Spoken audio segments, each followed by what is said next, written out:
Good evening. This is a Board of Supervisors meeting for Newtown Township. Tonight is the last night that we're doing a full hybrid approach, going back, I believe, starting in March, unless the board tells me otherwise, is what we had agreed to, that we would go back to regular meetings starting in March, full attendance in public. If you wanted to make public comment and those kind of things, we will continue to record the meetings and do that, but we will not be taking public comment via Zoom starting in the beginning of March. But for tonight, we are still taking public comment one of four ways. You could have dropped public comment off in the blue box out at the front of the Township building at the main library entrance.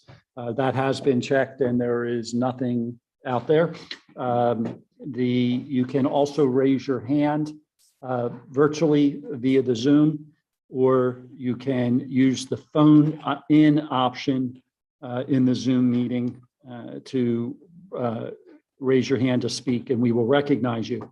Finally, if you wish to, you can make public comment at newtowntownship.org. Again, that's public comment, all one word, at newtowntownship.org.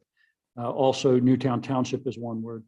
And you can do that, and we will monitor the public comment box. I will make note, starting in March, we will be monitoring the public comment box until 3 p.m.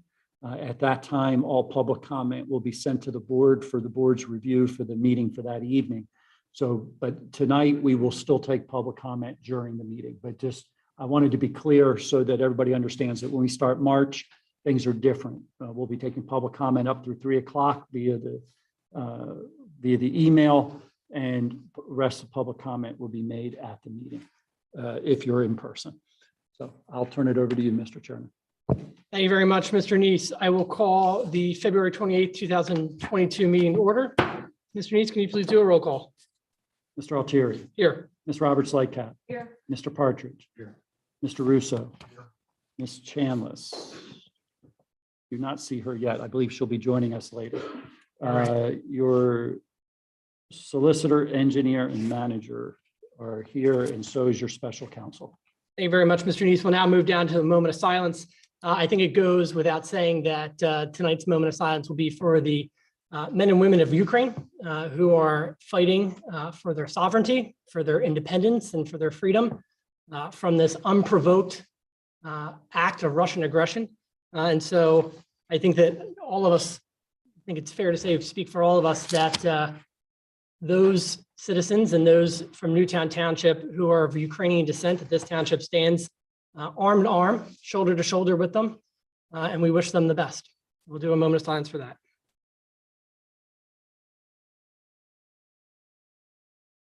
Do a pledge of allegiance. I pledge allegiance to the flag of the United States of America and to the republic for which it stands, one nation, under God, indivisible, with liberty and justice for all.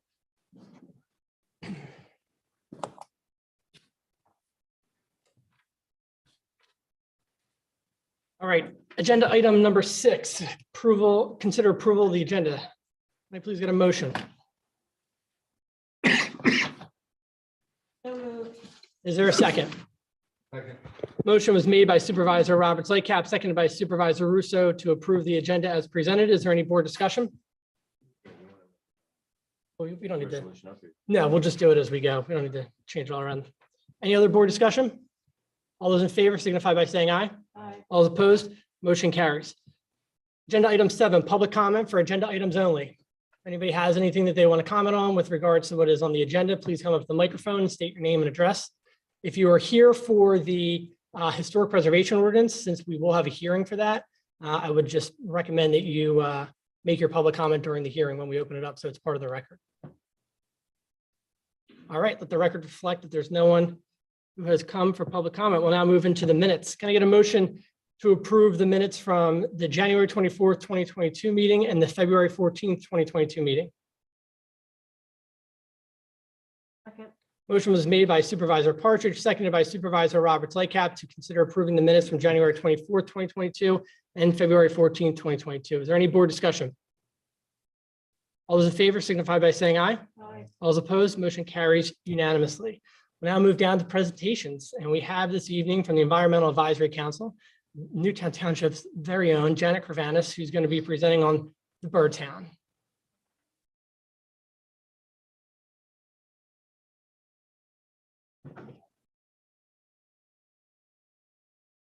You're someone who doesn't need much of an introduction, but we have to do it for the record there, Janet. Thank you. Thank you. My name is Janet Krevenas.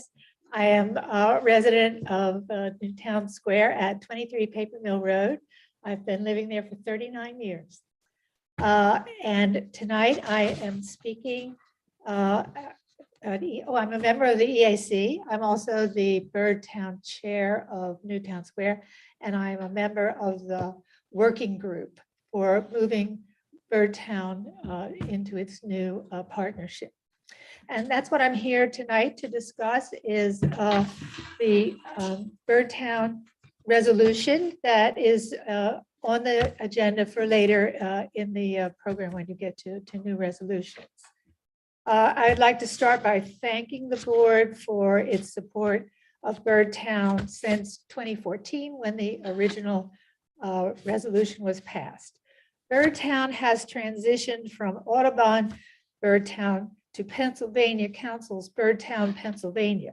And this change was precipitated by a reorganization of the National Audubon in July and a decision that they could no longer support the program due to funding and staff issues.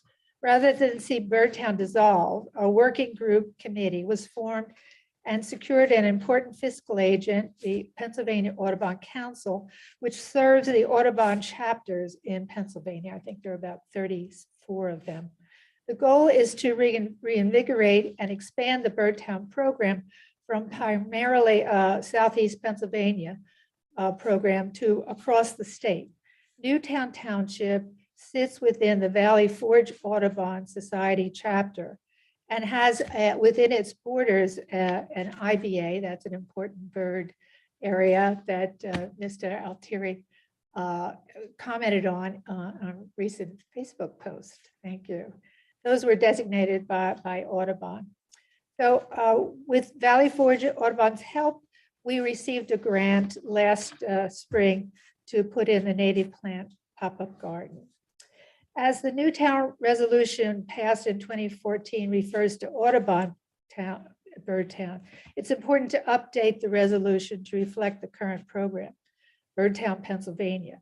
We invite you to visit the new website, birdtownpa.org, that's all lowercase, and to see the goals to work with municipality leaders, partners with the community within schools, and help educate our residents on the best practices and activities.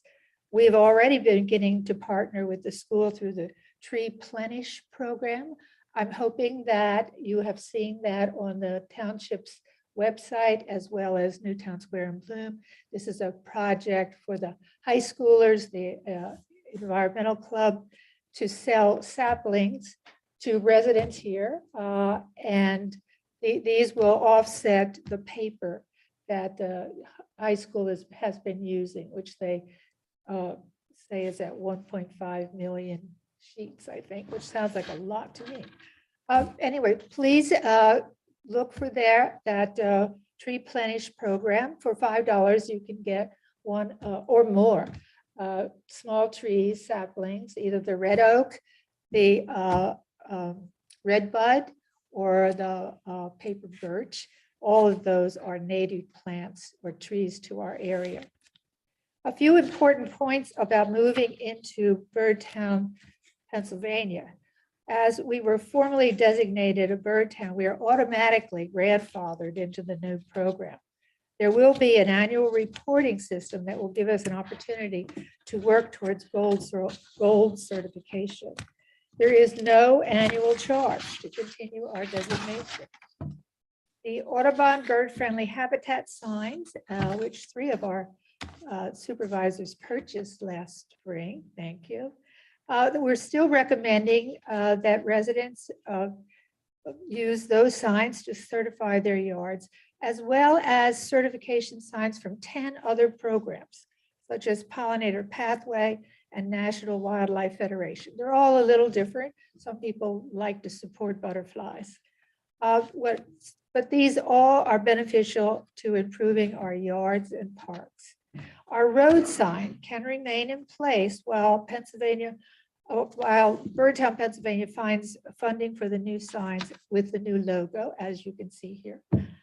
And we worked hard on this logo. We have 3 new birds. We put it in the Pennsylvania, get the name of Keystone.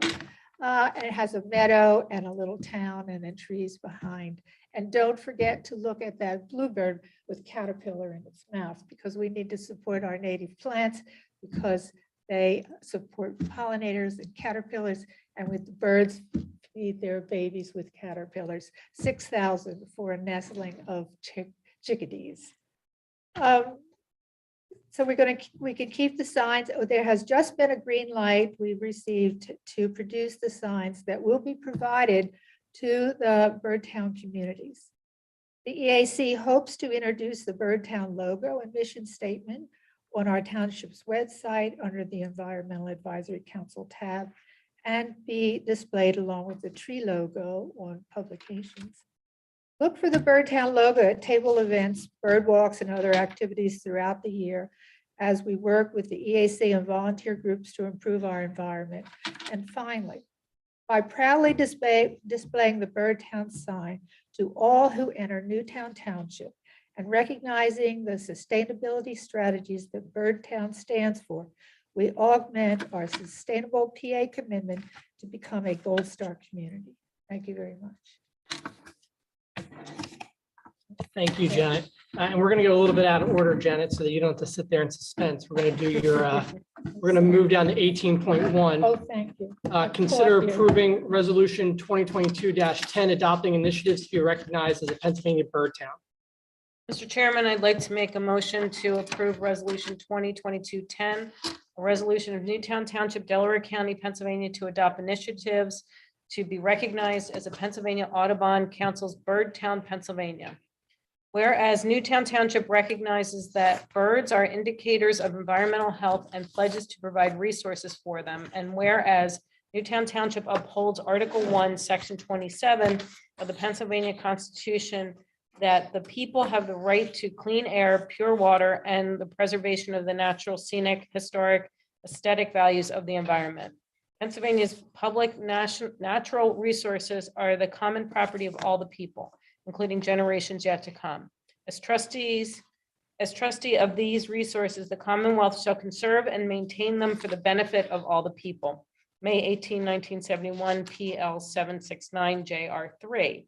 And whereas the Pennsylvania Audubon Council, owner of the Birdtown and Birdtown, Pennsylvania service and design marks, and offerer of the Birdtown, Pennsylvania programs and services, works with the municipalities to engage and educate their residents, schools, businesses about conservation actions that they can take to create a healthier, more sustainable environment for birds, wildlife, and people. And whereas the Newtown Environmental Advisory Council and the Board of Supervisors recognize that these programs and services can be a powerful tool to increase green living, promote a culture of conservation in our community, and provide positive social, economic, and ecological outcomes. And whereas Newtown Township further recognizes that using native plants as well as reducing stormwater runoff and energy use can help restore natural systems and ecological integrity. And whereas the Board of Supervisors, whereas we, the Board of Supervisors, as the elected representatives of Newtown Township, have significant responsibility to provide leadership in seeking community-based sustainable solutions to strengthen our community and increase property values. Now, therefore, be it resolved that to engage in new efforts to live lighter on the land and provide a healthier environment for the people and birds of our town, and to be recognized as a Bird Town, Pennsylvania community, Newtown Township wishes to pursue ecological incentives to achieve same. Be it further resolved by the Board of Supervisors in Newtown Township that we do hereby authorize the Environmental Advisory Council to engage in Birdtown, Pennsylvania processes on behalf of the township with the limitation that no expenditures of township resources or commitments that result in the expenditure or commitment of township resources shall occur without prior permission of the Township Board of Supervisors. Adopted this 28th day of February, 2022. And that's my motion. Is there a second? I'll second it. Is there any board discussion? All those in favor signify by saying aye. Aye. All those opposed, motion carries unanimously. Thank you again, Thank Janet. you. Thank you, Janice. And now that we've passed it, I have for each of you a bookmark with the logo on it and our mission on the back. And if you click on the QR code, you will go to the Birdtown website. So thank you very Perfect. much. Thank you, Thank Janet. you. And thank you and EAC for all of your hard work. We really do appreciate it. And I know I've said this before, you guys have educated me in the Great. native plants. And I know that we as a board try to get, try when new projects occur to get developers on board to talk to you all about the proper landscaping and using native plants. So thank you again for all your work. Thank you. And that's one of our major projects is to educate people on the importance. Thank you. Thank you, Janet. All right, now we'll move down to the resolutions of recognition. And we will do resolution 2022-07, recognizing Boiron's contribution to the Bloom Tree Streetscape program. We have here, before Supervisor Roberts Lightcap gets into it, we have here Janik from Boiron North America. In addition to him being a great community partner, he clearly has an extremely intelligent daughter who graduated from Drexel University. Chloe, right? Is it Chloe? Drexel Law School, you know, they only produce the best of the best. So we thank you for being here. We also have Paul Seligson from Newtown Square and Bloom as well. So without further ado, we'll move to that resolution, and I believe it to you again, Supervisor Roberts Lightcap. Thank you, Mr. Chairman. I'd like to make a motion to approve resolution 2022-7, recognizing Boiron for their generous donations toward the Newtown Square and Bloom Treescape program. Whereas Newtown Township recognizes Newtown Square based Boiron USA, a world leader in homeopathic medicines, for their donation towards the Newtown Square and Bloom Treescape program. And whereas the main objective of Boiron is to focus on the quality of life for each and every person. And whereas Boiron not only has a strong sense of obligation to respect the environment, they're also committed to giving back to the community in which they work. And whereas because Boiron's donation, residents and commuters alike are able to experience their aesthetic beauty and environmental benefits. And whereas in addition to the aesthetic beauty and environmental benefits, these 26 trees bring to residents and commuters alike. Now therefore be it resolved, the Board of Supervisors of Newtown Township would like to recognize Boiron for being a great community partner, as well as their donation towards the Newtown Square and Bloom Treescape program, adopted this 20th day of February 2022. That's my motion. I'll second it. Motion was made by Supervisor Roberts Lightcap, seconded by Supervisor Russo. Is there any board discussion? Thank you again. All those in favor signify by saying aye. Aye. All those opposed, motion carries unanimously, and we will come around for a photo as we have a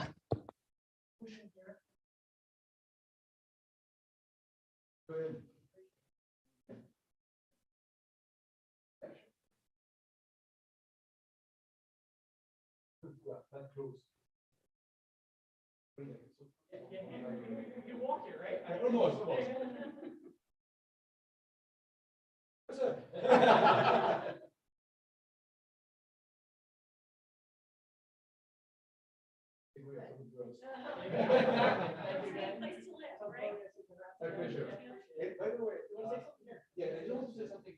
Briefly. So next year, it will be about 40 years of anniversary in the US. So we'll do a celebration and we will invite you, probably like a celebration in September. So we'll have a gathering with probably like 200 people or something like that, like all the neighbors and some consumer and that have been supporting us. So more trees, hopefully. And it's good to celebrate. And thanks to Paul, because exactly. I met Paul and I met Elaine, and I've been a great partner to contribute to the committee. So I'm happy to give back. Thank you. We appreciate it. We appreciate it.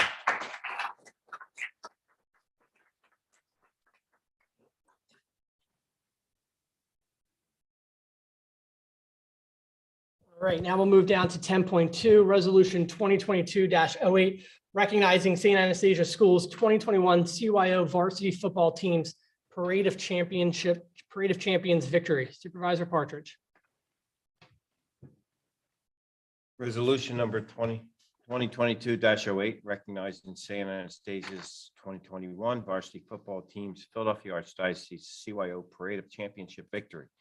Whereas Newtown Township recognizes the 2021 St. Anastasia School varsity football team on winning the Philadelphia Archdiocese CYO Parade of Champions. And whereas the 2021 varsity football team was made up of students from St. Pius and Broomall, Holy Cross and Springfield and Paxton Howell Middle School.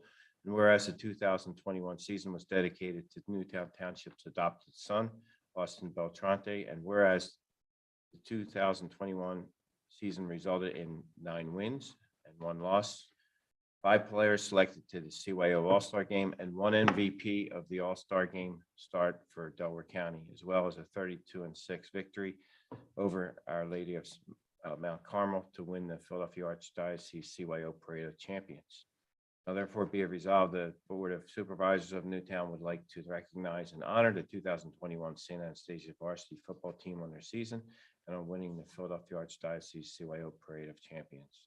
Adopted this 28th day of February 2022, and that's my motion. Is there a second? Second. Motion was made by Supervisor Partridge, seconded by Supervisor Roberts Lightcap. Is there any discussion? Seeing none, all those in favor signify by saying aye. Aye. All those opposed, motion carries unanimously. All right, we'll now move down to 10.3, consider approving resolution 2022-09, recognizing National Engineers Week.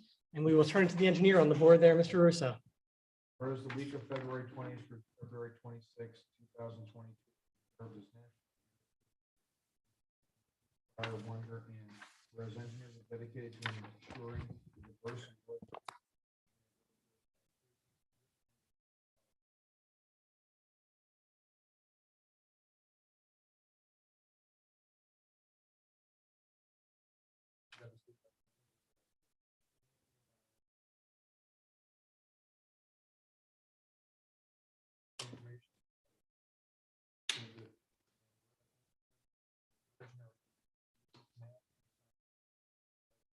practical power of their knowledge, whereas more than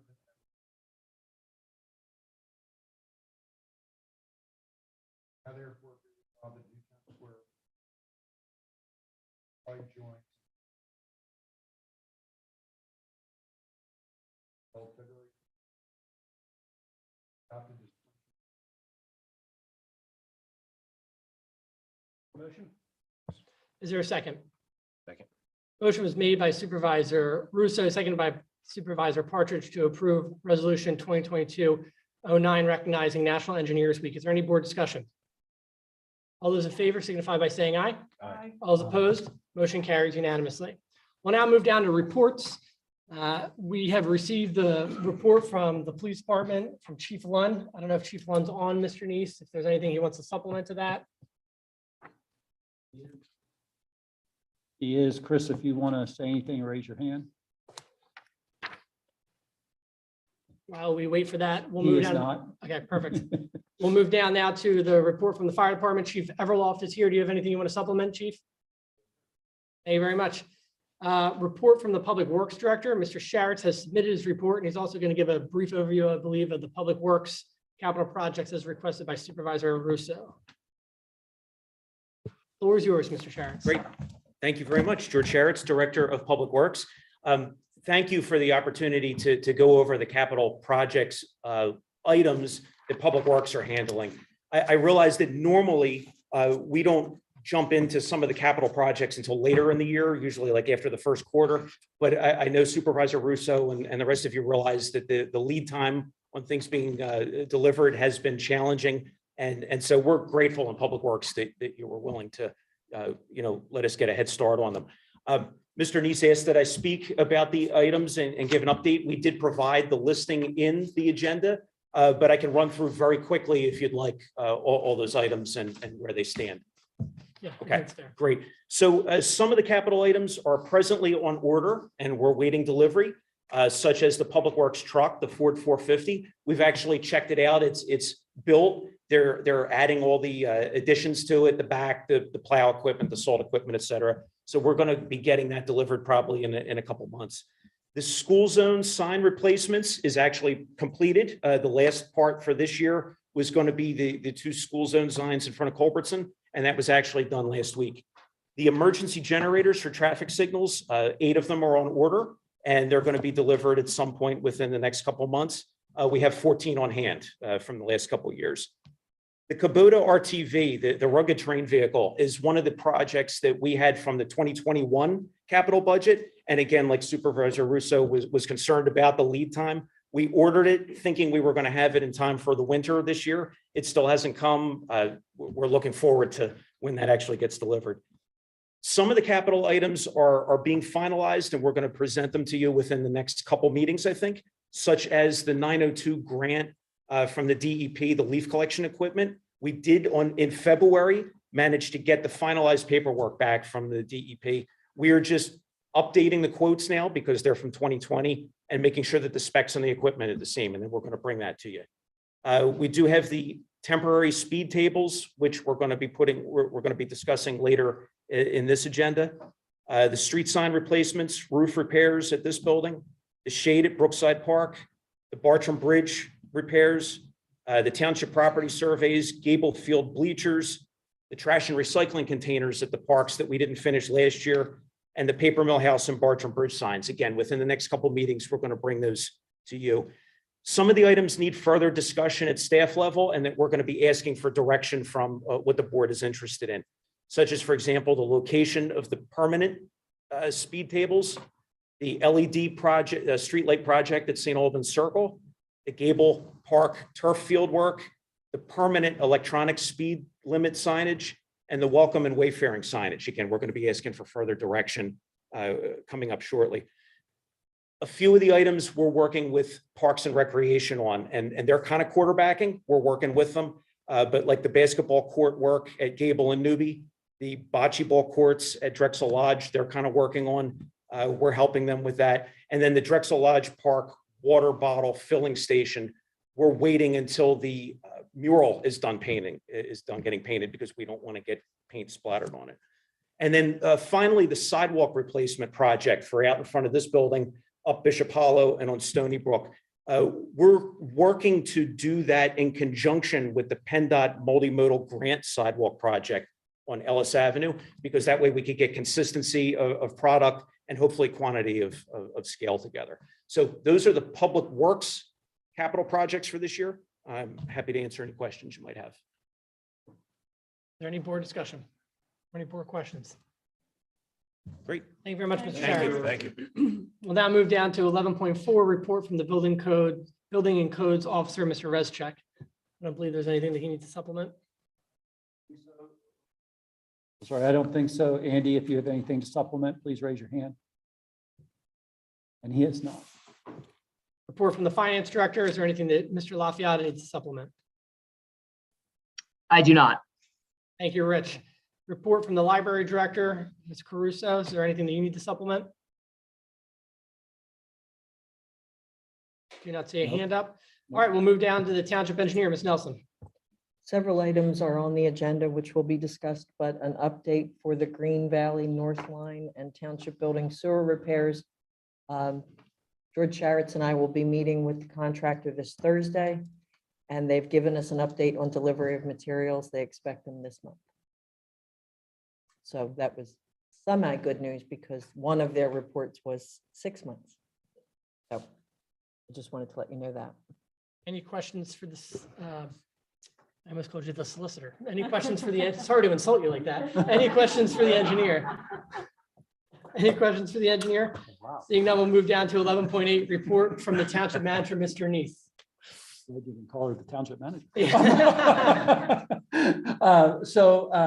Yes, I have really one main thing I want to just kind of share with our public work team has obviously been, I think, doing a great job all winter long, keeping up with the snow and the ice and all of those kind of things. And, you know, while many of us have been in bed sleeping, they've been in taking care of our roads because the storms somehow this year have been pretty late night type of storms. And I publicly want to say thank you to our public works staff, but I also, it's kind of leading me into, they're also doing kind of what we call their winter cleanup at different parks and trying to get out in those areas that they can get cut back at this point. And so they were out at the Meadow Preserve and cleared about a 40 by 40 foot area right at where the entrance sign is going down the hill.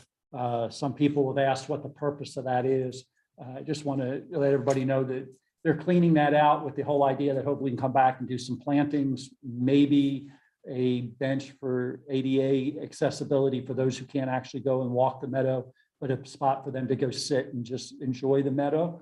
And then they're also cleared out another 40 by 15 spot. And again, that's cleaning it out, getting it ready so that it looks good. They cleaned all along where all of the fencing was along the hill that many people actually think is part of Episcopal, but it's actually township property. And they did a great job. It absolutely looks terrific. We'll probably do some additional cleaning out over the next month or so. But the purpose is to make that park more accessible, but also just to kind of help beautify it. So the real focus is that. I just wanted to let everybody know. Perfect. Any questions for the township manager? Seeing none, we'll move down to payments. 12.1, can I get a motion to consider approving $365.25 escrow release payment to Thomas Murray at 303 Sunnybrook Lane for a completed grading project? So move for approval. Is there a second? Second. All motion was, motion was made by Supervisor Partridge, seconded by Supervisor Roberts Lycap. Is there any board discussion? All those in favor signify by saying aye. Aye. All those opposed, motion carries. I will make the motion to approve bills on check register dated February 28th, 2022 totaling $89,290.17. Can I get a second? Second. Motion was made by the chair, seconded by Supervisor Roberts Lycap. Is there any board discussion? Seeing none, all those in favor signify by saying aye. Aye. All those opposed, motion carries unanimously. I will also make a motion approving the bills on EFT register dated February 28th, 2022, totaling $665.93. Can I get a second? Second. Motion was made by the chair, seconded by Supervisor Partridge. Is there any board discussion? All those in favor signify by saying aye. Aye. All those opposed, motion carries unanimously. Agenda item number 14, developer release. 14.1, consider approving escrow release request number 1 for the Ellis multifamily Madison Ellis Apartments from John Ford of BPG totaling $3,923,036.41, leaving a bond balance of $272,460.40. So move for approval. Oh, can Eileen tell us what this is all about? Let's do the, let's get the motion on the table and then we'll do the discussion. So is there a second? Second. Motion was made by Supervisor Partridge, seconded by Supervisor Roberts Lycap. Any board discussion? And Ms. Nelson. This is for the original multifamily, the 3 apartment buildings. So it goes back a number of years. They've never requested any releases. This is their first. And what we have attached to the release is the details of it, which shows you what's remaining. The bulk of it is their contingency, actually. We reduced what was being held in the amount of $381,408.80 down to 5% contingency at $190,000. The items that are remaining are primarily landscaping, a little bit of rain garden work, and some pavement and pavement markings. You have any other questions, Mr. Supervisor? Any other board discussion? All those in favor signify by saying aye. Aye. All those opposed, motion carries unanimously. We are going to skip over the public hearing for right now. We're going to get through the new business. As long as the board has no objection to that, we'll go through all the new business, and then at the conclusion of the new business is when we'll open up the public hearing and then go through the old business. That way we can afford as much time to that discussion without feeling the need to rush through it. Seeing no objection, we'll move down to agenda item 16, new business. 16.1, consider authorizing the staff to move forward. I'm sorry, was there? Okay. Consider authorizing the staff to move forward with the emergency temporary repairs for the Valley Forge Road Bridge. So move for approval. Second. Motion was made by Supervisor Partridge, seconded by Supervisor Roberts Lycap. Is there any board discussion? Mr. Neese, you want to comment on this? I would just comment that about a week and a half ago, it came to our attention that part of the sidewall on the bridge had fallen out into the water there. George's team quickly got out, assessed it. We brought out the engineering staff the next day. It was made a decision to close the road down. So at this time, Valley Forge Road is closed down. By going forward with this repair, we believe we can get it opened back up within the next couple of weeks. And we'll be coming back to you for a more permanent solution. But this will just get us a temporary fix in this time. And it's also fair to say that, within a week, I think there was a site visit with our state representative to start seeing what sort of state funds that we might be able to get as well. That was true. Correct. We did do that as well. Perfect. Is there any public comment? Seeing none, all those in favor signify by saying aye. Aye. All those opposed, motion carries unanimously. 16.2, consider approving the quote for installation of advanced detection westbound on Westchester Pike at Alice Green Boulevard at a cost of $10,161. Consider the additional installation of advanced detection eastbound on Westchester Pike at Alice Green Boulevard at a cost not to exceed $8,000. I'll move for approval. Second. Motion was made by Supervisor Partridge, seconded by Supervisor Roberts Lycap. Is there any board discussion? Can you just explain just very quickly? what Yeah, this very is? quickly, the loops in the road on Westchester Pike have failed right there at Okay. Alice Green Boulevard. Instead of going back and putting loops in again, this is putting cameras in. One of the reasons why we're recommending that is the asphalt at that location is really bad. We would end up having just to keep replacing loops. We could, I want just full disclosure, we could just do the $10,000 project today and get the light functioning. However, we would end up paying twice for the installation. And so we're going to save a couple $1,000s by having them do both at the same time. And so that is our recommendation. Is there any other board discussion? Is there any public comment? Seeing none, all those in favor signify by saying aye. Aye. All those opposed, motion carries unanimously. 16.3, consider approving the order for 2 additional temporary speed tables at a cost of $7,501.50 each for a total cost of $15,003. So move for approval. Second. Motion was made by Supervisor Partridge, seconded by Supervisor Roberts Lycap. Is there any board discussion? You want to add anything, Mr. East? I would just add that this was in the budget. This was Right. planned. Is there any public comment? All those in favor signify by saying aye. Aye. All those opposed, motion carries unanimously. 16.4, consider approving an additional $150 expenditure to the animal warden's cost to remove the geese from Drexel Lodge Park. The total cost is $4,050. So move for approval. Second. Motion was made by Supervisor Partridge, seconded by Supervisor Roberts Lycap. Is there any board discussion? Seems self-explanatory. I made a mistake last time. George gave us the price of $950. I read it as $900, and that's why you approved $3,900 instead of $4,050, and we just had to get that corrected. And when does this start? That actually has already started. They've done the first month or have been working on it for the first month. Have we seen any reduce in our population there or? Yeah, so the animal warden has been working out there. He's been using methods to scare them, and he has started putting some deterrents out there as well. So again, it's discouraging them from nesting there now, so that We don't want more baby geese. Any other board comments? Is there any public comment? All those in favor signify by saying aye. Aye. All those opposed, motion carries unanimously. 16.5, consider a change order number 1 to KBC Construction LLC for the Glendale Road Drainage Improvement Project to address resident concerns. The request is for $8,940 above the low volume road grant funds. So move for approval. Second. Motion was made by Supervisor Partridge, seconded by Supervisor Russo. Is there any board discussion? Ms. Nelson or Mr. Neese? Can I add that there is actually a total of $4,245 available in the low volume grant because the grant award was larger than the bids. So that the actual township funds that would be needed would be $4,695 here. I have that in my report.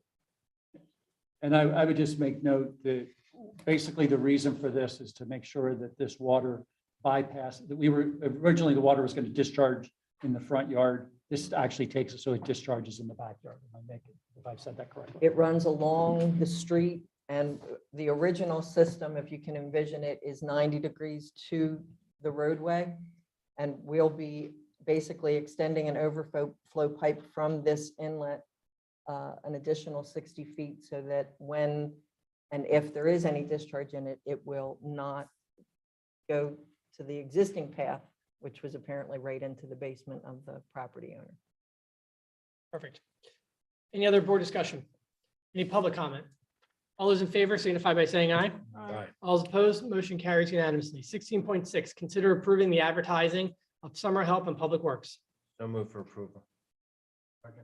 Motion was made by Supervisor Partridge, seconded by Supervisor Russo. Mr. Neese, this is standard. Not- This is money's in the standard, it's budget. budgeted. Yep. Any other board discussion? Any public comment?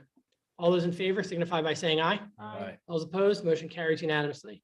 16.7, consider approving the re-advertising for the custodial position. So move for approval. Second.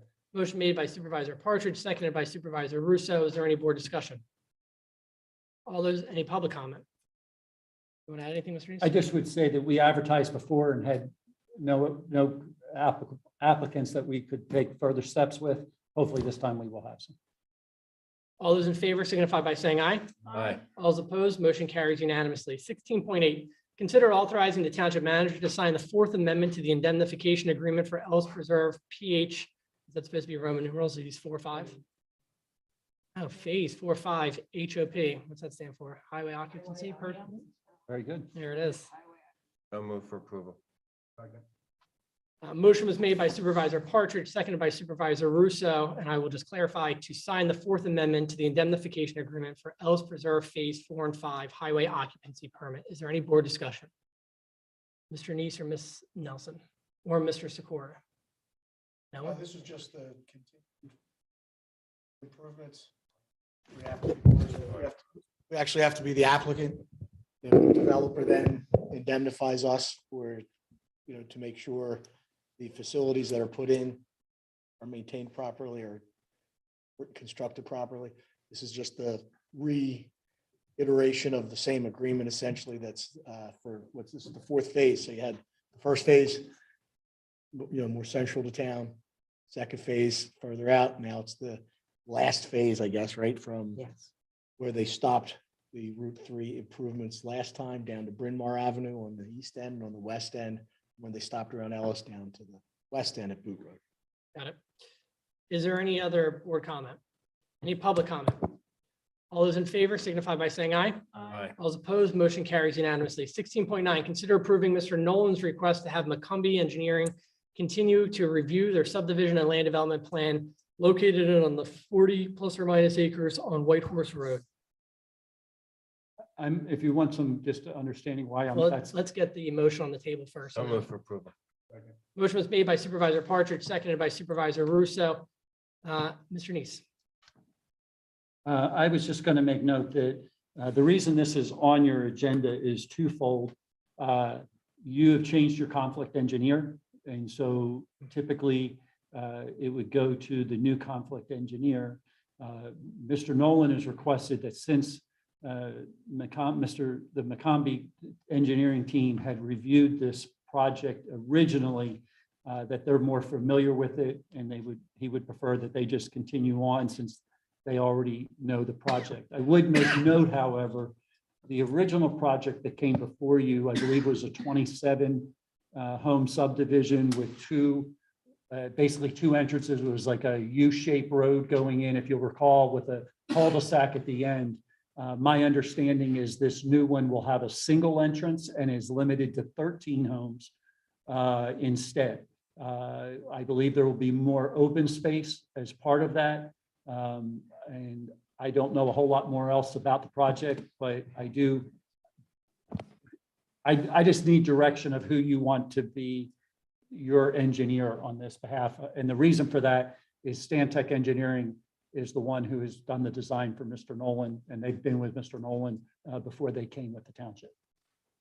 Thank you very much, Mr. Neese. Is there any board discussion on this? Any board questions? Yeah, would there be any impact on having new engineer review this? I mean, the only thing I would tell you that the argument that Mr. Nolan gave that I thought was potentially, a statement that might be true is that Dave Porter for McCombie would be very aware of the topography of the land. He would be aware of the stormwater issues that were addressed during the first piece. Obviously, the new engineer would need to, get up to speed with what the neighbors' concerns were and things like that. So that would be the one area, if there was something that I would see as an advantage. On your behalf, I don't know that there's an advantage or a disadvantage one way or the other. Any other board discussion? Any public comment? All those in favor signify by saying aye. All those opposed? Motion carries unanimously. 16.10. I apologize, Mr. Chairman, I missed, there is actually a public comment on the screen. Okay. Patty Wilson, 4111 Paddles Lane. It would be my recommendation, however you already voted, that you use your new conflict engineer because that's why you hired him, to have a new conflict engineer. Mr. Nolan is presuming to come in with a project that is considerably changed. I would say it's a whole new project, so why not go with the folks that you chose at the beginning of the year? Thank you. Thank you, Ms. Wilson. Seeing that we already voted, if no one plans to change their vote, okay. We'll move down to 1610 then. Consider authorizing staff and Trails and Greenways Committee volunteer to meet with a property owner related to an easement needed for a potential trail extension. So move for approval. Second. Motion was made by Supervisor Partridge, seconded by Supervisor Roberts Lycap. Is there any board discussion? Guessing you have nothing to add there. The only thing I would add is it may be in your best interest to add your solicitor on this. And if you're going to do that, I just want authorization for your solicitor to. I would classify him as staff. But Okay, sure. well, if you classify him as staff, that's fine. I just want to be clear with, so. So I'll amend it just so we're even more clear, but consider authorizing staff, solicitor, and Trails and Greenways Committee volunteer to meet with property owner related to an easement needed for a trail extension. You So fine moved. with that? Second. It was Mr. Supervisor Partridge made that motion. Supervisor Roberts Lycap seconded the motion. Is there any other board discussion? Is there any public comment? Seeing none, all those in favor signify by saying aye. Aye. All those opposed, motion carries unanimously. 16.11, consider the recommendation from the Finance Committee to have the Township Solicitor investigate potential actions the township can take regarding exempt properties that are not paying payments, they're not paying tax payments in lieu of taxes. So move for approval. Second. Motion was made by Supervisor Partridge, seconded by Supervisor Roberts Lycap. Is there any board discussion?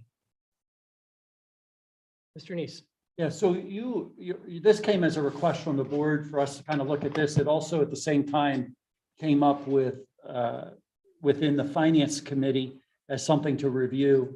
I would bring your attention to the attachment that's on the agenda related to the exempt properties. If you look on there, you will see that most of the exempt properties are either churches and or schools that are there. We have a couple of properties that we put at the top of your list that are, I anticipate are probably like group home type properties. And then there's a couple at the bottom of your list that are veterans. And so there's an opportunity for disabled veterans to get a property tax exemption. And then finally, there's two other pages. One page is what I would call Township and Newtown, Marple Newtown schools, those properties that belong to those, and also to the municipal authority. And then finally, the third page is the utilities like Aqua, Pico, those kind of things. So in order for us to move forward with doing anything with the pilot, it was the Finance Committee's recommendation, as you saw here, for us to involve the solicitor and really look at what legally could be done before we even start down that road of saying who we might not ask to participate in a pilot program. All right. The only comment that I want to add is, and I said this at the Finance Committee meeting, is that some of these, a good portion of these are ones that we are never going to win if we ever try taking a tax appeal or reverse tax appeal on any of them. So I don't want to see, I understand what the finance committee wants to do, and I have no problem with us broaching the idea with some of these other entities. But there are some in here that are just a slam dunk, they're never going to be taxed because of, it's clear what the law says. So the only, and this is hard to put into a motion, but, and I'm not even going to try wording a motion for it. I just don't want to see the solicitor spend an exorbitant amount of time on something that we all know for some of these properties is going to be a no-brainer with regards to the law. There are, however, others in here that are actual pilot agreements already that I think it's probably time for them to start paying what I would refer to as their fair share. So that's the only comment that I want to have. I'm going to vote in favor of this to just start that conversation with those potential parcels. But I also want to add, I mean, you know, there are some in here, again, like I said, that are clearly exempt. So with that being said, is there any other public comment? I mean, excuse me, is there any board comment? No. Is there any public comment? All those in favor signify by saying aye. All those opposed, motion carries unanimously. 16.12, consider approving the time and material letter from Stantec as reviewed by staff and legal counsel and authorize the township manager to sign on behalf of the township. I'll move for approval. Motion was made by Supervisor Partridge, seconded by Supervisor Russo. Is there any board discussion? Mr. Neese, can you just touch on this? So, I understand. Right. My understanding is this is a letter that the engineers, I believe counting office is kind of asking for everyone to sign. We have added a statement that basically says in it that any other agreements that you have with them stay the same, going back to your start with Stantec, and Stantec agreed to that. I could allow Stantec maybe to go a little bit more into depth of what the reasoning behind their company. You know, Eileen could probably give a better reasoning why their company wanted this, but basically it's just saying to make sure that we understand that time and material projects are billed that way and they're wanting to be able to move forward. Ms. Nelson, if you feel like you need to add something, you can. If not, I think that was a good capture for the public. I believe so as well. I don't know what spurred this, but we were asked just to make sure that there is a common understanding of how we operate and moving forward so that there wasn't any misunderstanding in billing. Perfect. Is there any public comment? Seeing none, all those in favor signify by saying aye. Aye. All those opposed, motion carries unanimously. I would make note for the record, it's 8 o'clock and Kathy Chanlis has joined us virtually. Perfect. Good evening, Supervisor Chanlis. Just in time, because now we're going to bump back up to 15.1. I believe we have the court stenographer on the record. Is that correct, Mr. Neese? We do. All right, so we will now move to 15.1, the public hearing on Ordinance 2022-01, Newtown Township Historic Preservation Ordinance. I should note, court reporter, are you good? Am I good to continue? Yeah. Perfect. All right. I should note that this is not a hearing that you would see on court TV. This is a legislative hearing in the sense of following the procedures in the municipalities planning code. It is not an adversarial hearing. I will turn it over to our special counsel, Mr. Sikora, if you want to give a high level of where we are. And then I believe what we'll do is then just open it up for public comment. And then the board will have a discussion and we'll move from there. So, Mr. Sikora. Okay, so this was the ordinance that the board originally looked at back in 2021. Historical Society integrally involved in crafting the proposed ordinance.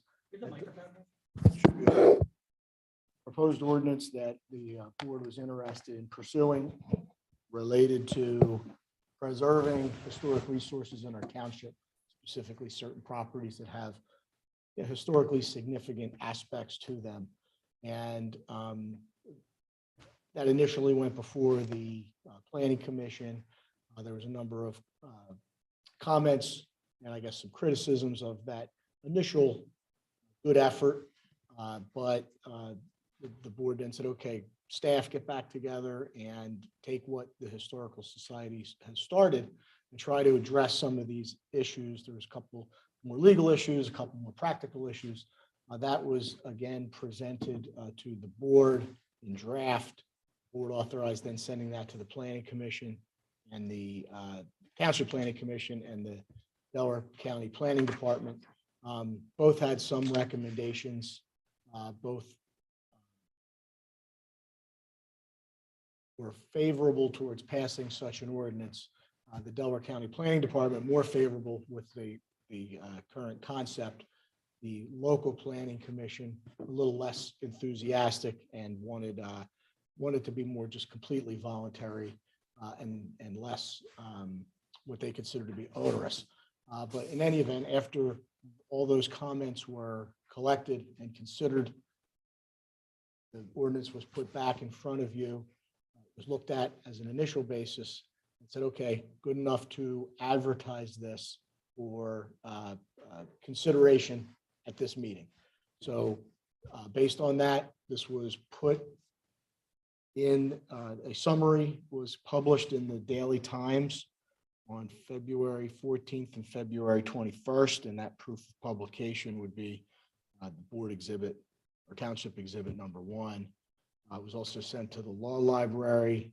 That cover letter and the proposed ordinance, the township exhibit number 2. There were of this, and I'll explain it in a little bit, of this, the historic resources that may or may not be put on a historic resources inventory list. 5 of them would essentially automatically be put on by virtue of having certain qualifications. Namely, they're already on the historic register. Because adding a property to this historic resource list would be, this is an overlay district in the zoning district, so it actually amends the map. So there was a posting of the 5 that I'm aware of properties that automatically qualify as being on that National Historic Register. That's 2 of them are township properties, the Paper Mill House and the Red Cover Bridge. Then there's the Octagon House at Dunwoody. There's the Square Tavern at 252 in Goshen Road. And then there's the St. David's Church at the very corner of the township, where near the bridge that we were talking about earlier today. So those were posted. And the proof of posting would be Township Exhibit 3. In addition, notice being sent to those houses or those properties and the postings, there were a number of properties that when the Historical Society started taking a look at properties in the township, they were thought had some merit in attempting to preserve. They identified and created a list, and that's been on actually on our website from the very time they created that list. That's not an official township list. There's nothing proposed with respect to any of those properties right now. However, they were identified as perhaps meeting criteria that might qualify them to be on that list in the future. There would have to be a separate hearing on those individually. The property owner would get notice. There would be a process where they could explain why it should not be on that list. But because they have already been identified as potentially qualifying, the township thought it best to send out a notice to each one of those property owners, even though there's nothing that directly impacts them here today in the immediate sense. So that list went out, and that's a list of about 75 houses, but we'll make that Township Exhibit 4. Like I said, the Planning Commission had looked at this, made their recommendations. They reduced their recommendations to what they call an action memo. We'll make that Township Exhibit 5. And the Delaware County Planning Department's letter of November 22nd, 21 would be Township Exhibit number 6. So the general construct of this ordinance is there's 2 types of, there's 3 overall arching components to this ordinance. One is just the creation of the historic preservation section of our code. It didn't exist before. So under that historic preservation, you have the creation of a historic commission, an official township commission that looks at these types of things. They educate themselves and the township on these historical resources and all things surrounding those resources. And they are integral in creating what we call a historic resources inventory. That's the two types of properties we talked about, those more historic, nationally recognized, which are the class 1 properties. And there's what would otherwise be historically significant, not nationally recognized, that we talked about. These folks got notices. That's class 2 properties. So when a property is added to that inventory list, it's actually a zoning map amendment to this overlay district that we're creating in the 3rd section of the ordinance. So this ordinance has this process on how these properties would be identified, added, or not added to the list, or removed or not removed from the list. Then the second portion of this ordinance is our construction code. So there's this idea of, well, what does it mean to be recognized in the township as having a historically significant property and being put on this list. So it is an amendment to our process for issuing permits for the modification of the exterior of such properties or the demolition of such properties.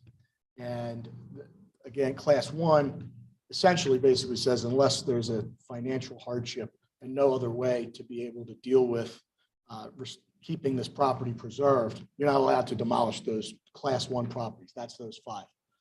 All those other places that we're looking at on the class 2, essentially what it does is creates a waiting period where you have to come before the planning commission and explain what it is you want to do to the substantial modification to the exterior appearance of this historic resource and engage with that commission. This is, of course, after you've been added to the list, right? There's a whole hearing process to be put on the list. Assuming you're on the list, you want to make this substantial modification, you got to come forward and the board will listen to what it is you want to do, and they'll make that recommendation of either issuing the permit directly right away, or postponing that permit for further information. So the idea is it's a waiting period. As long as the homeowner or the property owner is participating with the steps, it's like a 90-day window. So there is a cooling off period, up to a 90-day window, a cooling off period or delay period where the planning commission, the historical commission has that opportunity to educate that property owner.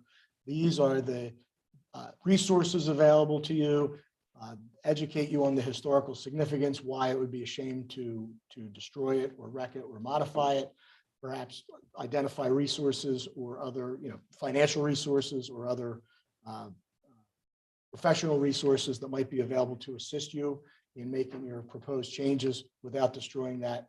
But ultimately, in the end, after that time period is over, the homeowner or property owner would get to do what it is they wanted to do. So it's essentially an education and cooling off period, but it's not a prohibition of making those changes. And then lastly, the 3rd section of this is the zoning text and map amendment. The text amendment meaning creating the overlay district. So all there's over top of our entire zoning map, there's this overlay district where every property that will be identified or put on this list is identified, and that's a map amendment.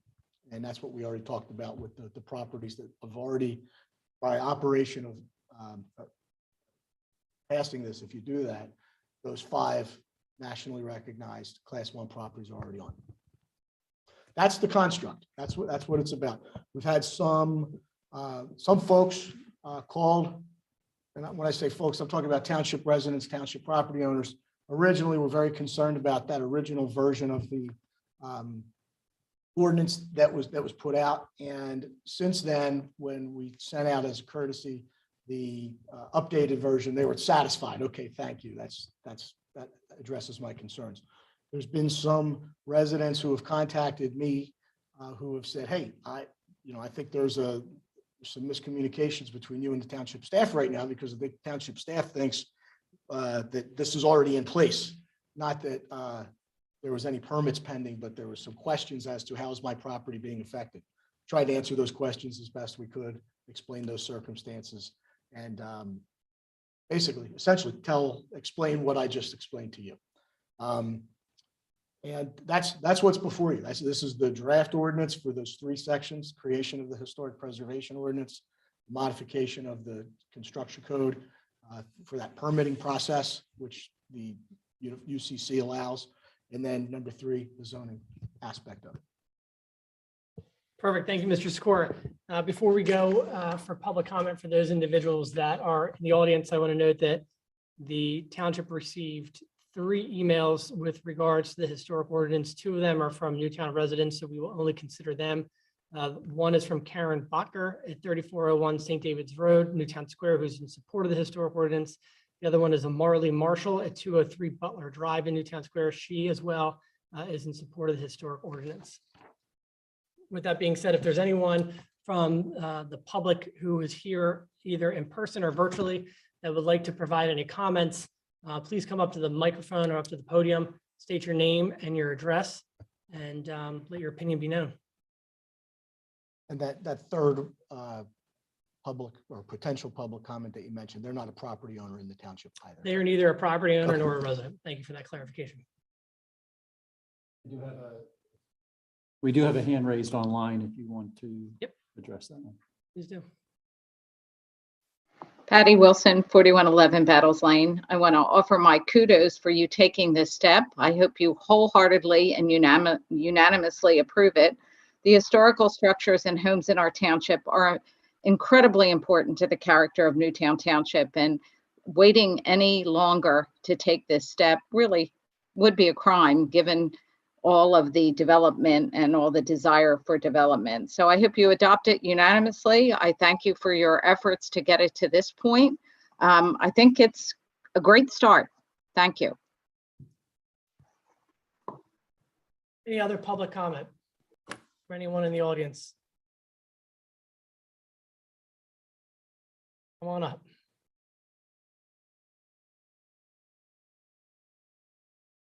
My name is Kathy Cavalier. I'm the current president of the Newtown Square Historical Society. I'm here just, of course, to say first that I'm in favor of the current ordinance that will be voted on tonight. And I'm not going to be lengthy, but I just wanted to point out some thanks to that. There were a lot of people involved in getting this ordinance to this point. There was a lot of discussion, a lot of compromising, and I just wanted to give credit to some of the people because I'll start with Leonard, who I approached 2 years ago with a basic ordinance that had been constructed and put together by 2 of our longstanding Historical Society residents, Doug Humes and John Custer. So I would like to give them credit. They started that initial draft. So when I approached Leonard, his enthusiasm and support was so overwhelming that I knew that this was the way to go and this was the time to do it. There isn't always a really good time, and it had been pursued before in Newtown Square and it failed. So I knew that with his help, and then he enlisted Tina, and with their help together, we were able to go the 2 years back and forth, and he directed me in all the right places. He got other people involved, and I just want to point out with the township, having the township support your efforts when you're trying to do an ordinance, when it involves zoning, is very important. And so I want to thank Mr. Neese. I want to thank Suzanne for always directing me in the right place when I emailed her. And Rich, of course, Sikora, who did a lot of work at the end, the 11th hour, he was brought in, and that was integral. And then to all our board members and all the past board members and the people who started the Historical Society, that would be probably around 1981, and some of them have passed away. But their vision was to preserve the rich history of Newtown, and there is an enormous amount of history in Newtown Square, not just the buildings, but just its place in history. So I just want to thank everybody, and that's it. Thank you, Kat. Any other public comment? Mr. Sikora, correct me, is it appropriate now to just go into board discussion, and then while still on the record, we can hold the vote? Yeah, I mean, technically, the hearing portion is over when everybody's had their say. You can stay on the record and vote, or you can close the record and vote.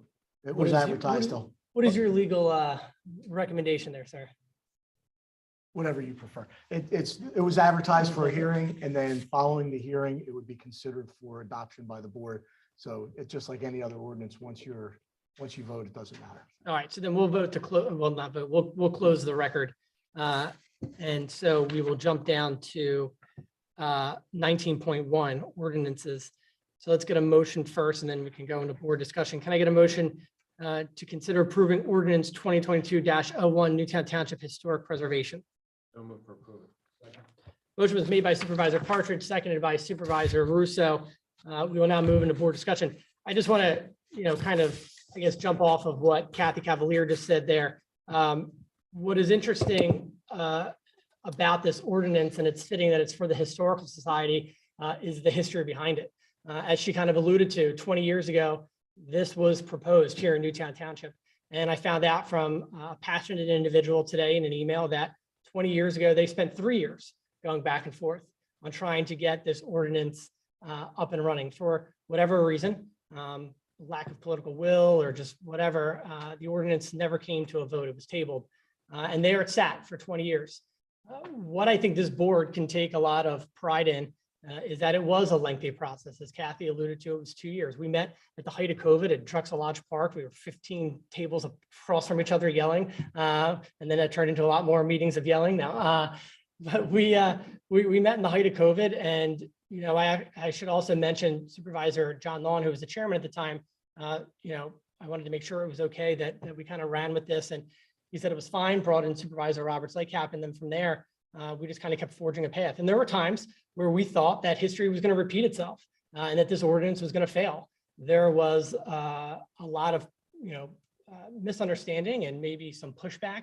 And what we did was, instead of getting frustrated and instead of throwing all of our hands up, we all came together time and time again to push this forward. So I do want to thank those on the Planning Commission. I want to thank again those from the Historical Society, and then again, those from the Township to get this up and running. This is not, by any stretch of the imagination, a perfect ordinance. Nothing that we do legislatively is perfect. But what this ordinance does is that it provides us the protection. It begins to give this township a floor to continue to build off of. We are now creating a solid foundation. We can add more to this ordinance over the years. We can add more to this ordinance in the next couple of months. And that is what we kept saying, Kathy and I and Tina, time and time again, when the tensions got high, let's cool off. We don't need to do everything all at once. We can do this in piecemeal, but let's get something on the book, something that has been identified overwhelmingly by the strategic plan, which is the preservation of historic resources and structures. And that's exactly what this is doing tonight. So again, it's not perfect.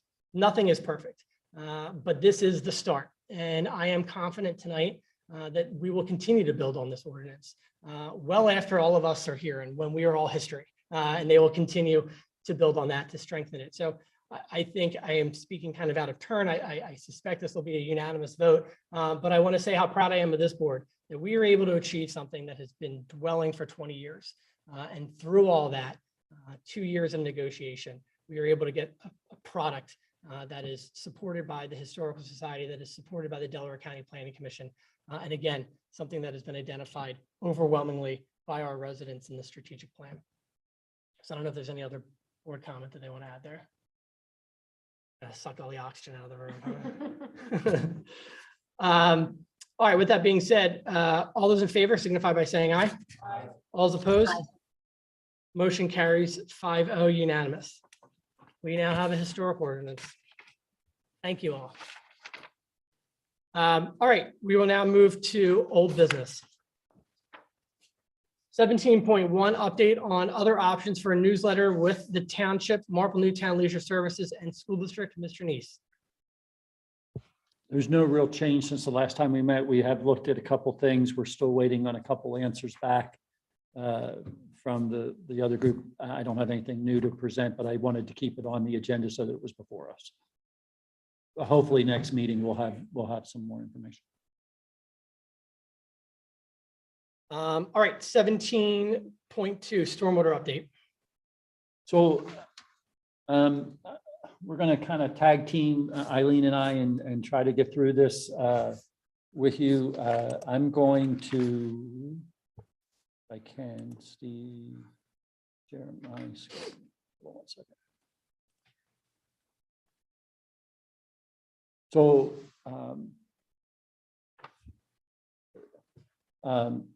I wanted to take us back. I think tonight I'd like to get really a clear understanding with you of what the projects are. Again, just we're going to go through that. You've already looked at the maps. I don't want to spend any time on those. If you want to go back to the maps, we can. Really, the emphasis is on the projects, on the top 15 projects that we think are out there.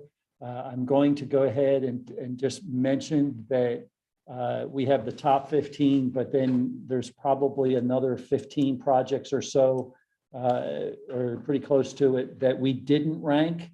That doesn't mean they're not important. That doesn't mean that they don't need to be addressed. We just said it was kind of overwhelming to start looking at the ones that were past the top 15 until we started doing some of them. And so that was the focus. And so we basically came back and broke these projects into kind of categories of, township capacity issues and things that we thought would have more immediate impact. And that's how we started determining the ranking. And so we did all the ranking. And then we asked for the engineering team to come back and give us some estimates on these projects. These estimates are done typically with a sense of what have other projects like this cost. And then you throw in COVID. And so these estimates may not be exact because COVID changes everything just about every week when it comes to supply chain.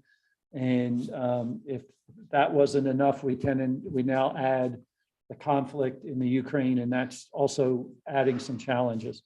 So we're aware of this, and we're looking at that as we start looking at these projects. As you can see, I'm going to, if you don't mind, I'm going to take us to I have a tab in here that's actually called total cost projections.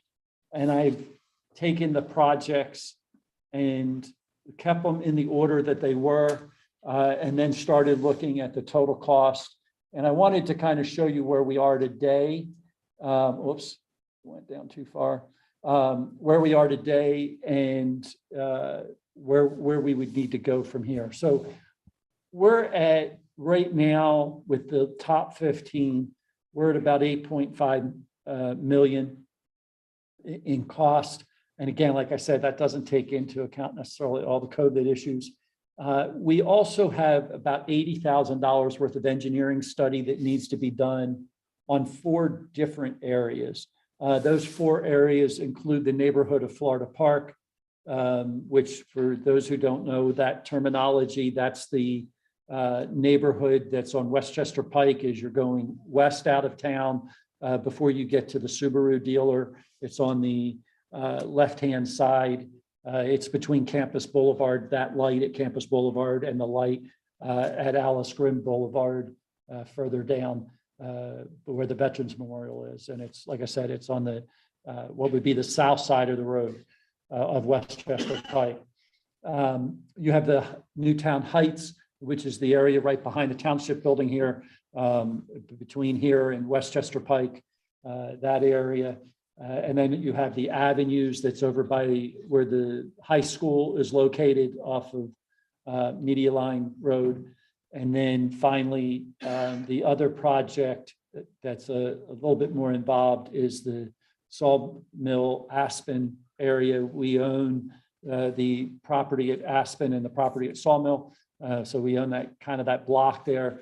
But the real challenge is widening there and creating a widening to address not only help improve traffic, but also improve the water problems that we have at that location when it rains.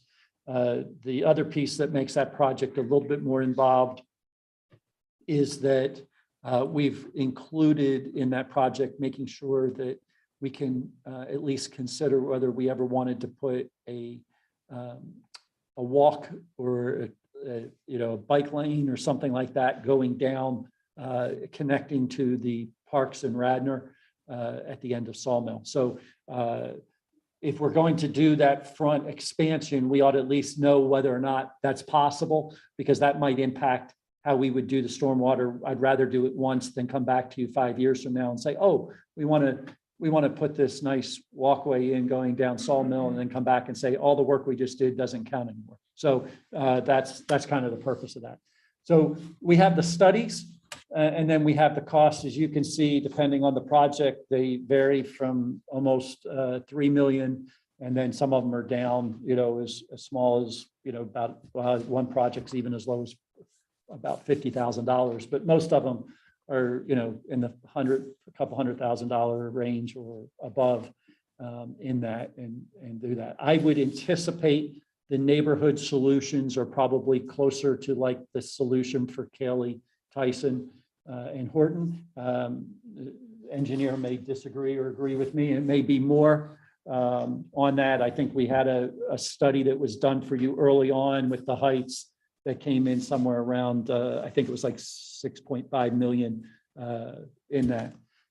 So we want to, a couple things we want to go for tonight and look at and start getting some direction from the board, so we can start coming back with some recommendations to you for next steps.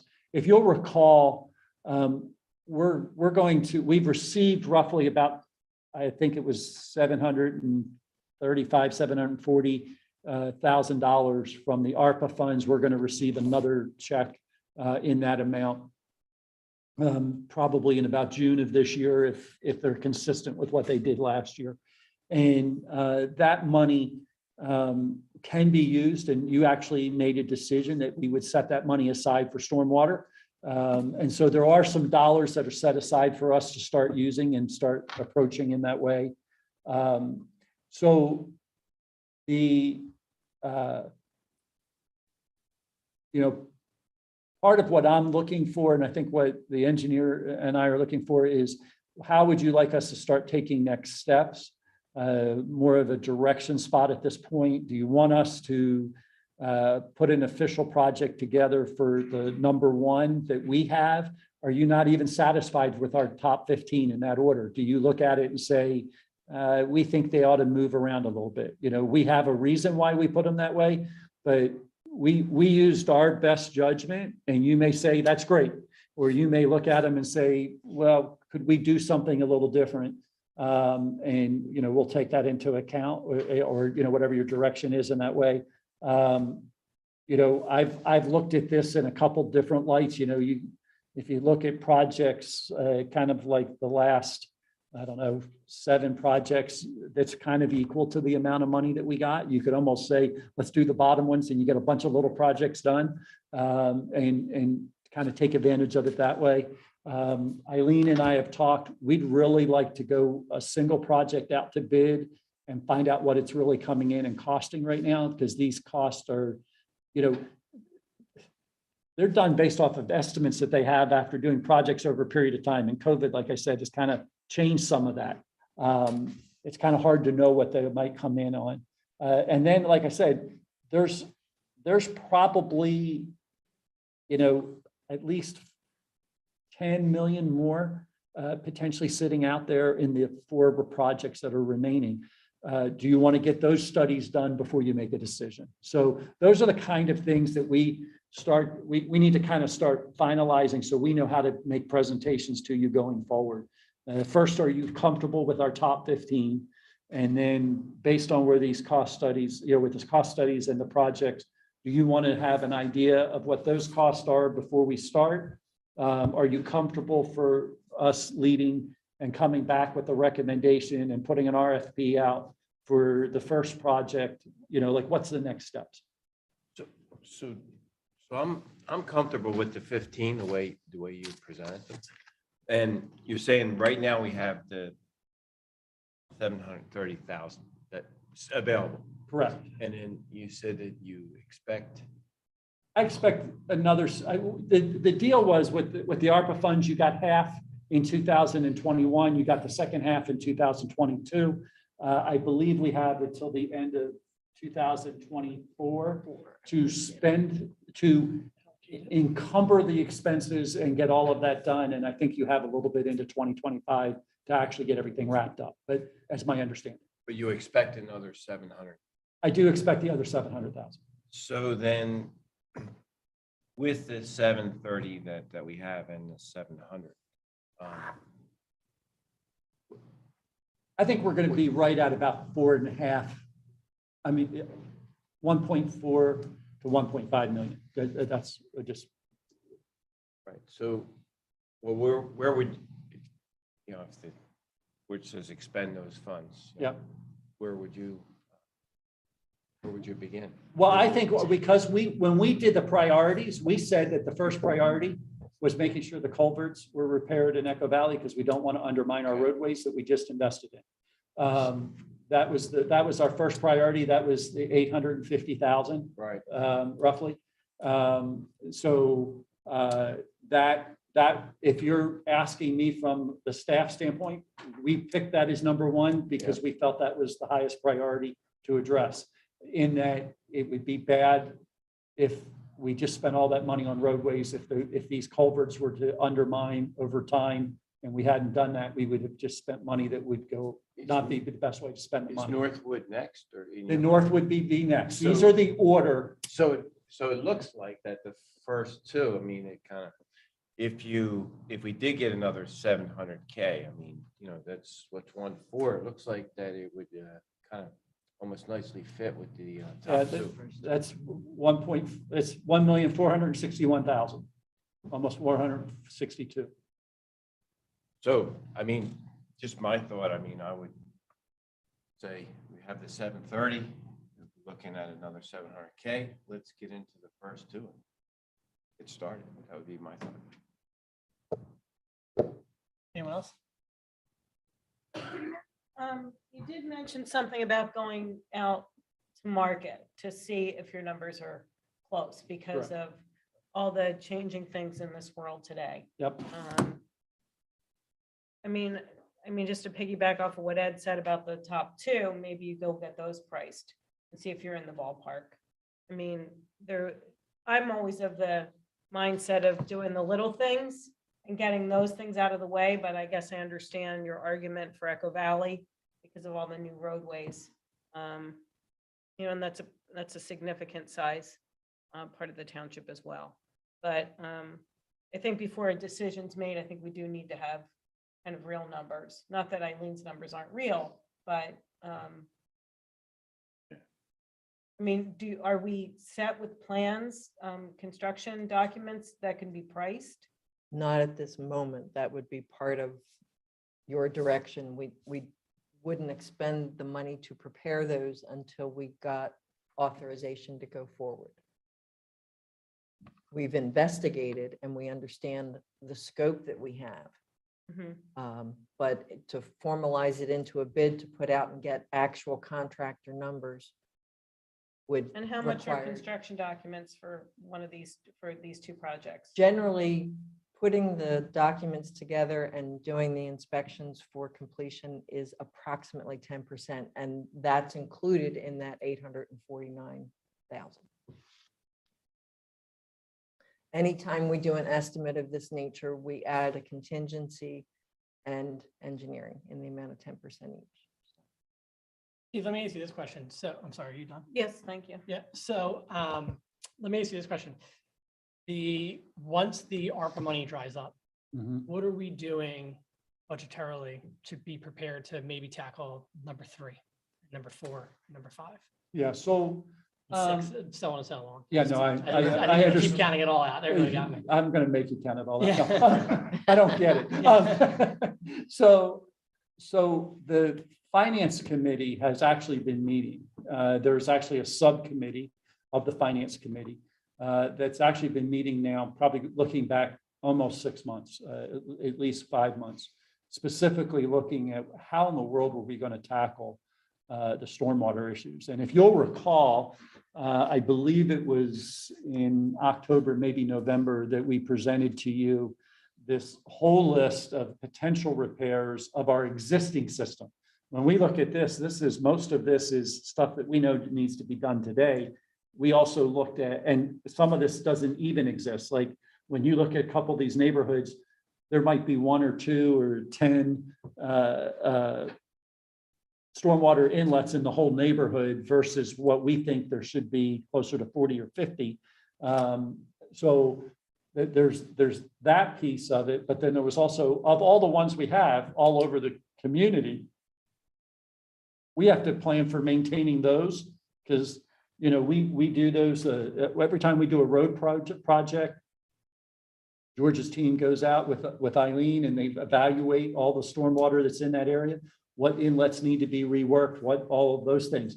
But we tend not to do is look and camera all the pipes to make sure that they're all holding up and all of those kind of things. And so we have that kind of a project that we need to look at, as well as all of this that's here. So there's a lot of pieces that are moving with this. And so this committee from the Finance Committee is working on some solutions. And, you know, looking at this, these numbers are big, you know, and if we're going to have to spend $80,000 to determine just how big the rest of this is. And that's part of that question. How soon do you want to spend that 80 to know how much more we need? But as we take these numbers back, we're going to start coming up with some plans that we'll be recommending to the Finance Committee, which will then be recommending to you as a board. Just to throw it out there, there are some solutions. One solution, which nobody likes to hear, but is potentially a tax increase to address this. One solution is, you know, obviously we can look for, currently there may be some grant dollars, some infrastructure dollars that are there that we haven't been able to take advantage of. And so we'll look at those and we'll continue to look at those. But we may also need to consider or may want to consider the option of a stormwater fee at some point. I know that can be a dirty word in some areas and all, but when you're looking at this, this really is, it would be clear, as I see it, that this kind of could function as kind of an assessment or a fee that's related based on how much impervious coverage you have. And so it is something that we might have to consider. So we have a couple different ways to look at it. We're going to try to come back with you with those different ways from the Finance Committee and give you what we think is probably the most doable way to approach it. And then, you know, obviously the board would have to take that direction and decide where it wants to go and what it wants to do, because there's no easy solutions. It's not like I can sit here and go, yeah, we've got 20 million sitting in the bank that we know where we can spend it. Seems like it makes sense to get the bids out on the first two, get started, get started with something. Yeah. Spend the 80,000 to assess the rest of it. And look at grants, you know, potential grants that we can cover some of it. And then once all that's done, what the real costs are, and then we consider what we can get in grants and if we have to do something else. Yeah, I don't think anyone here is going to push back on going out for the 80 now to get the clear picture. I don't. Yeah, it's not going away. So We got to get some pricing. The only fear that I have, and I've said this time and time again, is I don't want us to spend the money on a study and then it just sit there. Sure. Because again, and I know I'm repeating this, you know, I get it. And I think a lot of other people get it, that we want to make sure we're doing it right the first time.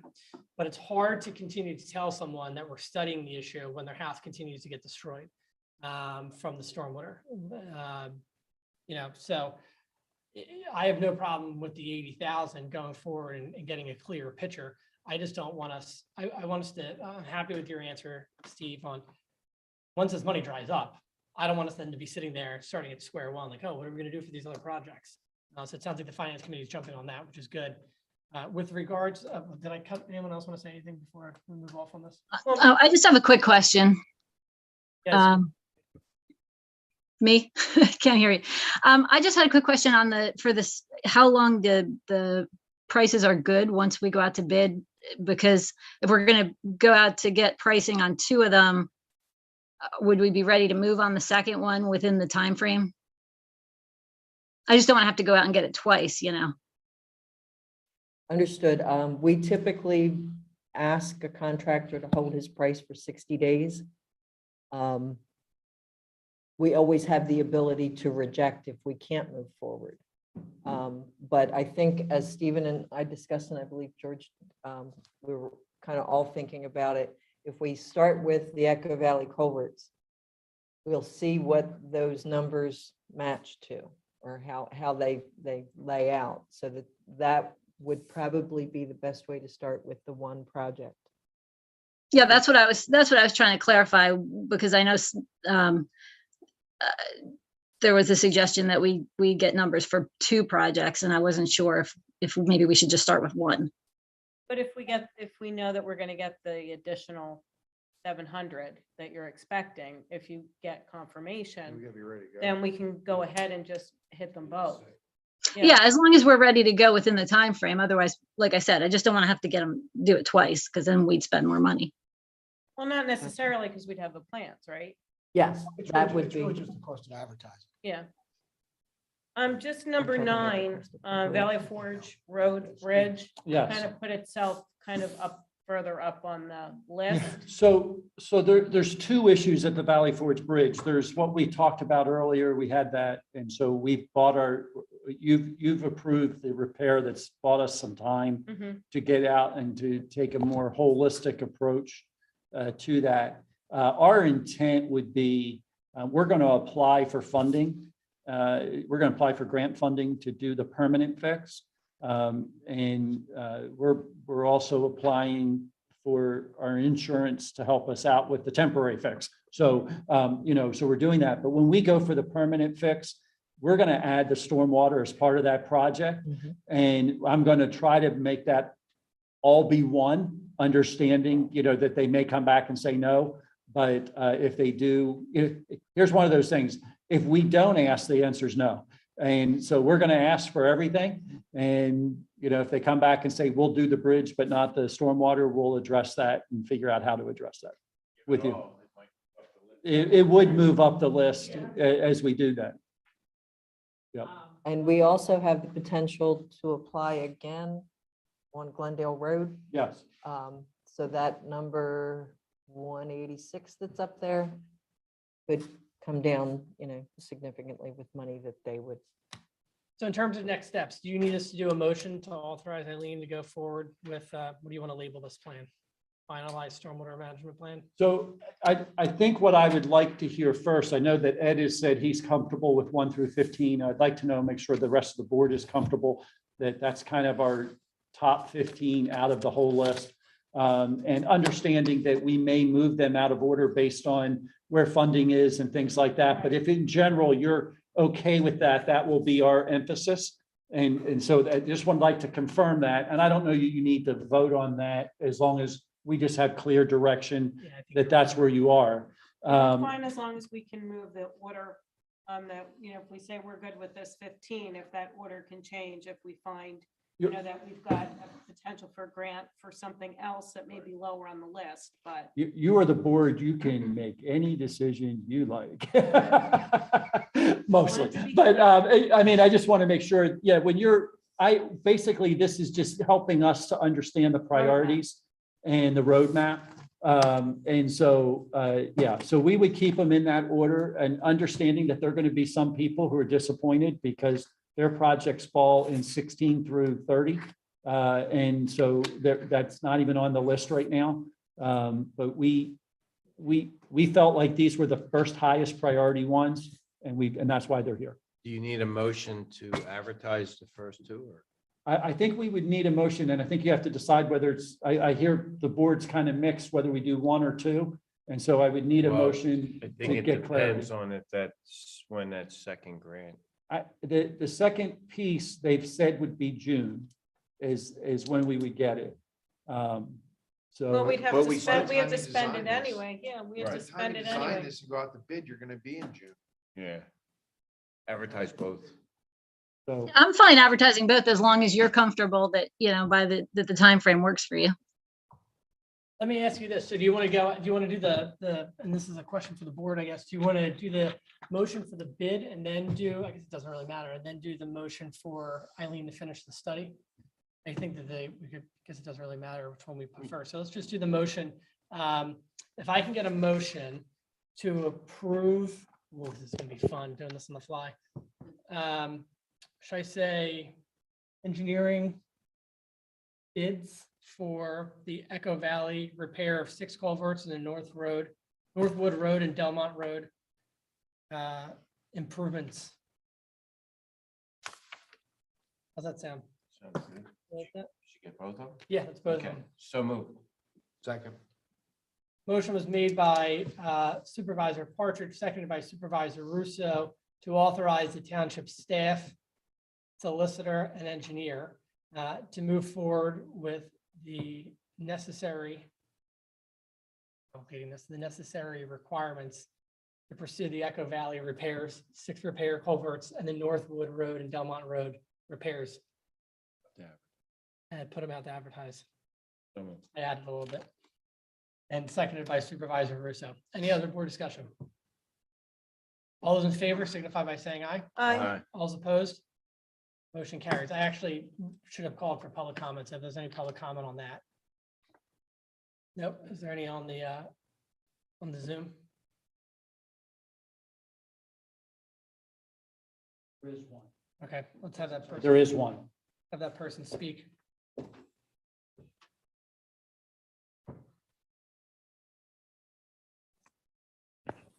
Hi, can you hear me?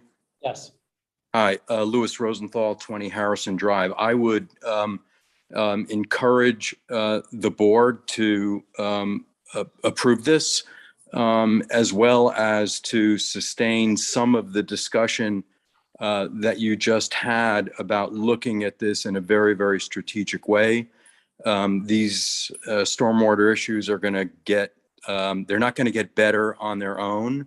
And remediation is going to be the township's responsibility to fix. It's people's homes, it's previous public infrastructure such as roadways that we've already paid for and put in, and we need to make sure that we preserve some of those funds. I would encourage the board to spend the money, get the study done. Let's get a real solid list of prioritizing what this is going to cost us, full stop.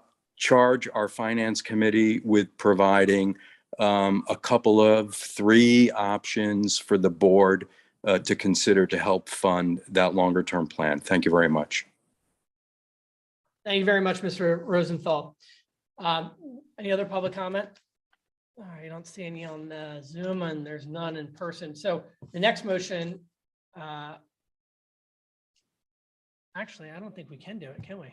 Because it's the expenditure of funds. The new Sunshine Act. Can't do that, can we? I would say no. Next meeting, 2 weeks. We'll have you approve it in 2 weeks. I think that's the best. We'll I mean- start pulling everything together. On that We'll same do- breath, Rich, can you opine whether we should rescind the motion we just did since we authorized them to expend money? That was on. Okay, on the Yeah. agenda, Yeah. just stormwater We management. just said storm- Oh, and then this list was part of it. Well, I mean, look, you can. Was this There is list part of process. the? You can add it. I mean, but administratively, it's Yeah. it's not the easiest thing, but you can. The intent of the Sunshine Act is to put stuff out there ahead of time. But if you don't want to wait 2 weeks, and think it's beneficial for the township not to wait the administrative process, Denise can oversee to allow you to do that now. For the study. We're for probably both. I mean, because both require expenditure. Wasn't this part of the agenda? It That says was we, online? it says stormwater update. it just says Just an stormwater update. update. It does Didn't not say have- but that didn't you were have going to this take chart? action. I would probably err on the side of caution with this, though. Yeah. I think that's Well, probably. let's what we just, should do. why don't we sit with what we did? Because it just says, since it just says update, I think that what we do is exactly that. I think that we just ratify it in 2 weeks. But for the next motion, we'll put that on the agenda in 2 weeks, just to play it safe. All right. All right. It just dawned on me now. I apologize. We'll take care of it. Yeah. All right. So that's it for old business. We have one item left under resolutions of legislation and action, which is 18.2. Consider approving resolution 2022-11 Bartram Bridge Keystone Historic Preservation Grant. And I will, I guess, take that one since nobody wants to.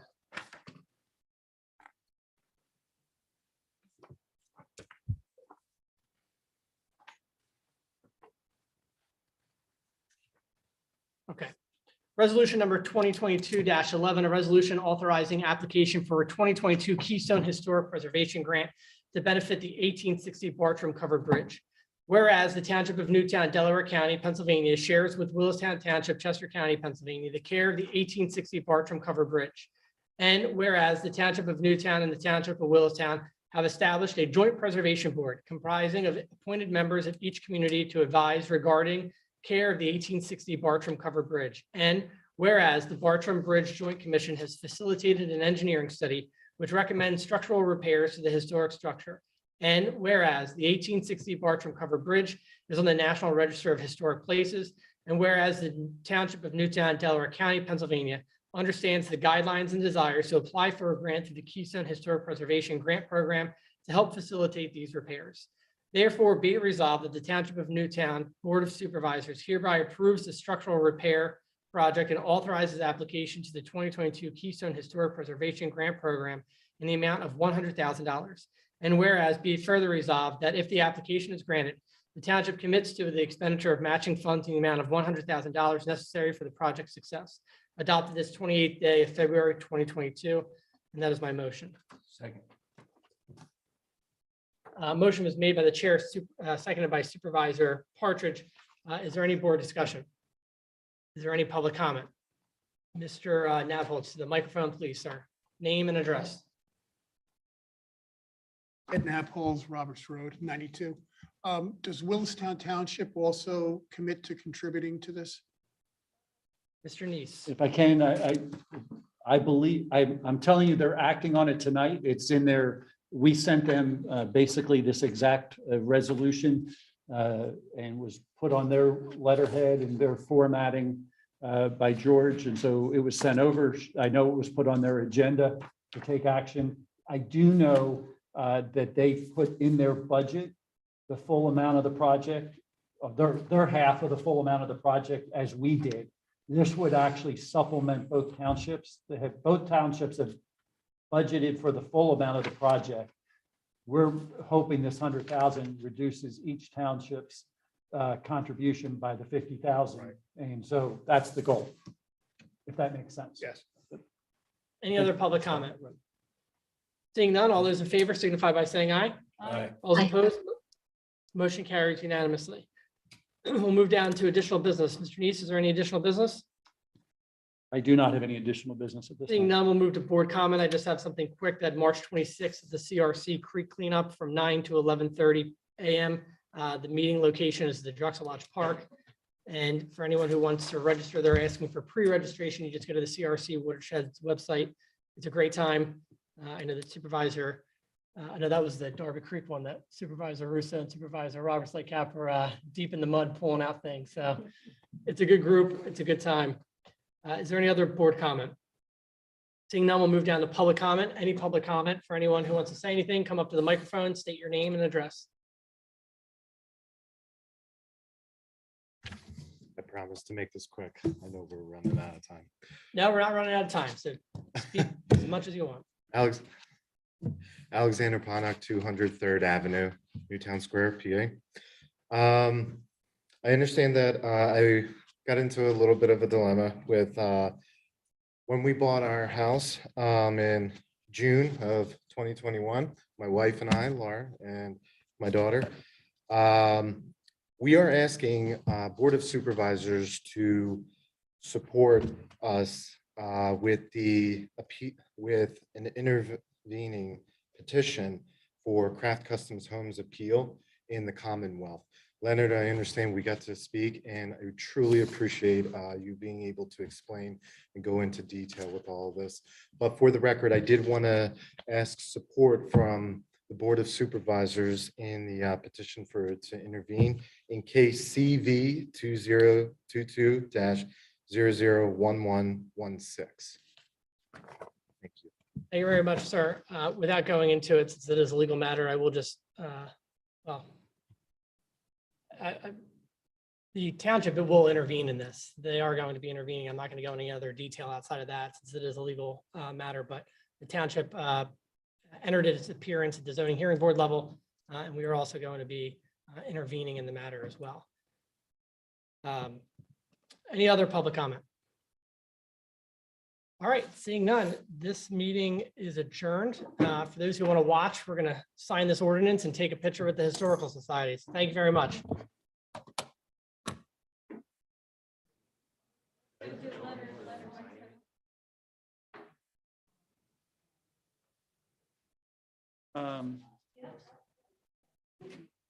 I mean, you can. Well, it might be the two people who are attending. So.